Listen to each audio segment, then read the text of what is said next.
इसके पहले हमने पढ़ा है कि आवेश क्या होता है और उसके गुणधर्म क्या हैं। दूसरे लेक्चर में हमने पढ़ा कि कूलाम का नियम क्या है और उन्हें किस तरह इसको प्रदर्शित किया था। आज हम पढ़ेंगे कि ये जो कूलाम का नियम है, कूलाम का नियम जब मुख्य रूप से बना था तो वो निर्वात के लिए बना था, लेकिन फिर आई बात ये कि अगर आवेश को निर्वात के अलावा किसी और माध्यम में रखा जाए तो क्या उस पर भी उसी तरह बल लगेगा जिस तरह से निर्वात में लग रहा था। तो उस पर संशय उत्पन्न हो गया, यानी कि शक हो गया। तो लोगों ने एक्सपेरिमेंट करना शुरू किया। तो जब एक्सपेरिमेंट हुए तो उससे क्या पता चला कि हाँ, इसका व्यवहार भी उसी तरह है। ठीक है, तो वहाँ पे बात यह है कि एप्सिलॉन नॉट जो था वो किसकी वैद्युतशीलता थी? वायु की। तो यहाँ पे हमें जब रखना था तो एप्सिलॉन नॉट नहीं रखना था, एप्सिलॉन रखना था। एप्सिलॉन क्या दिखाता है कि जिस माध्यम में दोनों आवेश रखे हैं उसकी वैद्युतशीलता। और हमारा क्या फार्मूला है? F = 1/4 pi epsilon Q1 Q2 by R square. यहाँ पे एप्सिलॉन का मान क्या हो गया कि उस माध्यम की वैद्युतशीलता जिसमें दोनों आवेश रखे हैं। अब इसमें प्रॉब्लम क्या क्रिएट हो गई कि एप्सिलॉन जो है वो हर एक माध्यम की अलग अलग वैद्युतशीलता होगी जिस माध्यम में आवेश रखा है।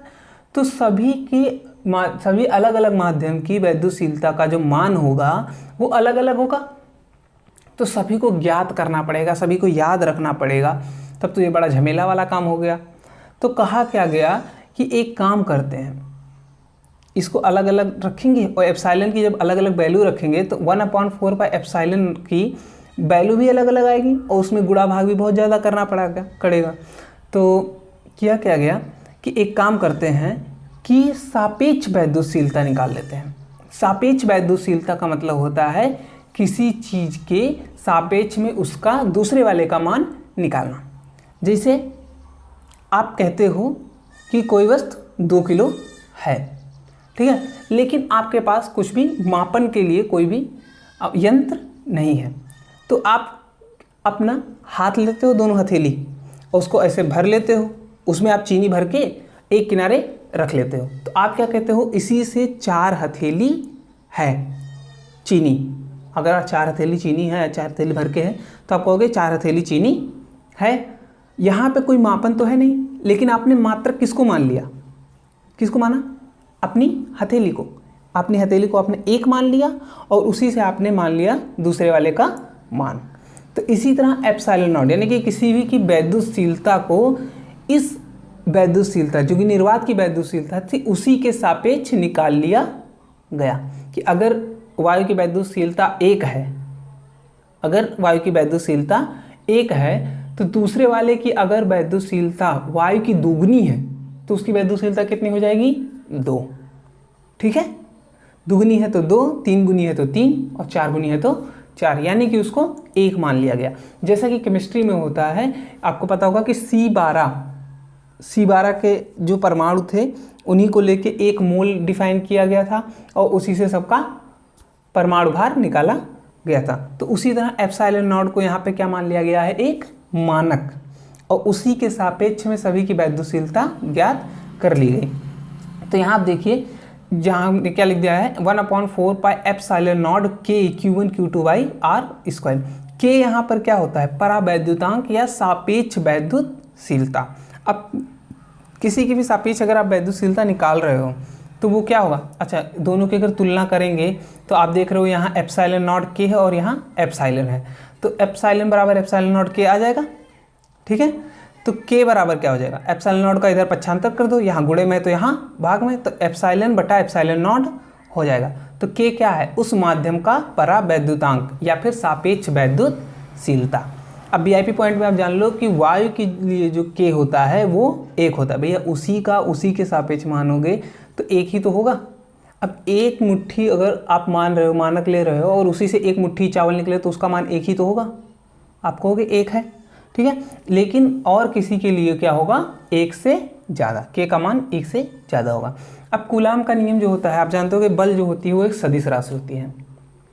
ठीक है, तो कूलाम के नियम को सदिश रूप में लिखा जब गया तो क्या हुआ? वो वेक्टर F बराबर 1/4 pi epsilon not Q1 Q2 by R square आकर। भैया ये कुछ भी नहीं है, टेंशन की कोई बात नहीं है कि सदिश है कि अदिश है, तुम्हें सिर्फ आर कैप क्या बताता है कि बल किस दिशा में लग रहा है। इसका मैं आपको भी ट्रिक बता दूंगा, आपको याद हो जाएगा।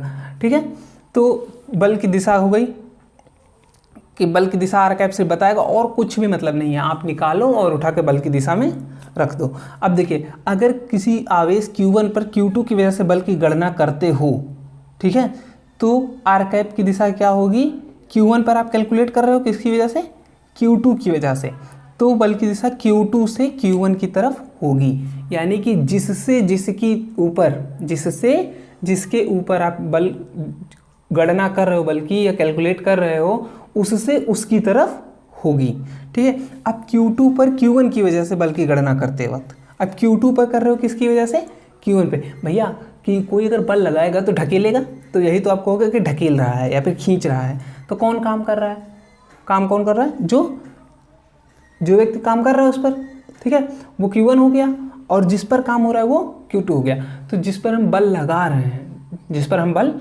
रहे हैं, तो किस तरफ से बल लगा रहे हैं? जो बल लगा रहा होगा अपनी दिशा से, कार्य कर रहा होगा, उसी की तरफ से तो बल लग रहा है। तो हम क्या कहेंगे? उसकी तरफ से उस वस्तु की तरफ बल। किसी को आप एक मुक्का मारो तो आपकी तरफ से उस व्यक्ति पर बल लगेगा, तो बल की दिशा क्या होगी? आपसे उसकी तरफ।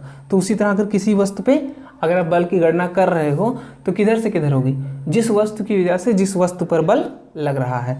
तो Q2 पर Q1 की वजह से अगर बल की गणना कर रहे हो तो दिशा क्या होगी बल की? Q1 से Q2 की तरफ। एक बात और जान लो भैया, कभी भी, अब VIB में आपको बता दे रहा हूँ, बहुत ही इंपॉर्टेंट पॉइंट है कि कभी भी अगर बल की गणना करनी हो तो सब कुछ छोड़ दो।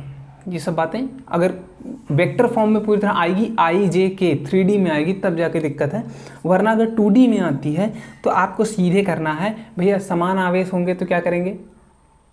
प्रतिकर्षित करेंगे। समान आवेश आपको पता होगा प्रतिकर्षित करते हैं, और अलग विपरीत आवेश या अलग अलग आवेश क्या करते हैं? एक दूसरे को आकर्षित करते हैं। तो जब अलग अलग आवेश होंगे तो भैया आकर्षण किस तरफ होता है? अंदर की तरफ। तो बल क्या किस तरफ हो जाएगा? अंदर की तरफ। और अगर एक समान आवेश हो गया तो किस तरफ हो जाएगा वो? बाहर की तरफ, यानी कि प्रतिकर्षण। ठीक है, तो आप बल की दिशा वहां पे बता देना। तो जैसे कहे कि 1 माइक्रोकूलम पे 2 माइक्रोकूलम की वजह से कितना बल लगेगा, किस दिशा में होगा, तो आप कहोगे अंदर की तरफ कि बाहर की तरफ? बाहर की तरफ। ठीक है, क्यों? क्योंकि दोनों के दोनों एक समान आवेश हैं। अब इसी पे कह दे कि 1 माइक्रोकूलम और 2 माइक्रोकूलम -2 माइक्रोकूलम के आवेश रखे हैं, तो बल की दिशा क्या होगी? अंदर की तरफ, क्योंकि दोनों विपरीत आवेश हैं। ठीक है, तो इस बारे में हम बात करें बाकी अगले लेक्चर में।